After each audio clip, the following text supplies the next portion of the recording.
Et si nous nous écoutions? Et si nous nous rencontrions? Et si, avec deux questions, nous pouvions aller plus loin? Deux questions à Mathilde de Jambline. Mathilde de Jambline, vous avez écrit un livre sur la résistance, plus particulièrement un livre sur les femmes résistantes. Pourquoi avoir choisi ce sujet précisément? Alors le sujet de la résistance, c'est un sujet qui m'a toujours intéressée de par mon histoire familiale déjà. Et puis parce que c'est un sujet qui est encore toujours d'actualité, je dirais. On parle de la résistance face aux idées politiques, mais on oublie qu'il y a eu une vraie résistance face à un occupant qui s'est fait en 39-45. Et j'avais vraiment envie de voir ce qu'était la résistance à l'époque. Alors pourquoi les femmes?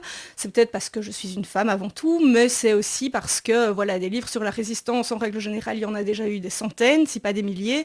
J'avais envie de recentrer un peu le sujet aussi, et de me dire que les femmes, à l'époque, n'étaient pas forcément sur le front, mais elles étaient plus des petites mains derrière, et elles avaient aussi leur rôle à jouer de façon plus ou moins évidente, puisque certaines se sont fait arrêter, d'autres ont réussi à passer entre les mailles du filet. Et pour certaines, on s'est même rendu compte qu'elles avaient fait de la résistance après-guerre, tellement elles avaient réussi à rester très discrètes. Et c'était un sujet qui m'intéressait vraiment profondément. Récemment, vous vous êtes lancé dans un nouveau projet et vous vous consacrez aux personnes qui veulent raconter leurs histoires.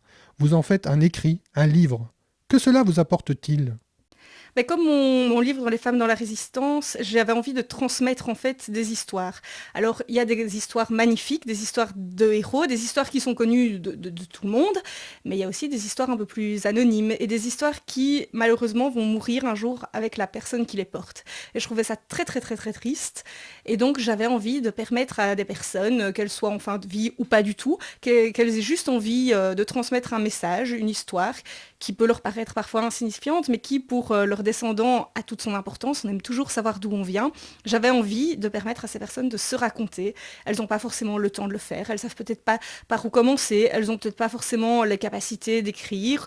J'ai créé pour ça Episcribe, donc qui est en fait le nom de ma société, qui permet aux gens de les interviewer, de voir avec eux quel passage de leur histoire ils veulent mettre en avant, quel passage ils veulent occulter, de leur poser les bonnes questions pour pouvoir se raconter, parce qu'on n'a pas toujours les bonnes questions en tête, et surtout, à la fin, de finir avec, que ce soit un document PDF, un livre imprimé, ou pourquoi pas même un livre édité, parce que j'ai des contacts avec pas mal d'éditeurs aussi, de partir avec un objet fini qu'ils pourront transmettre aux générations futures. Mathilde de Jambline, un tout grand merci d'avoir répondu à nos deux questions.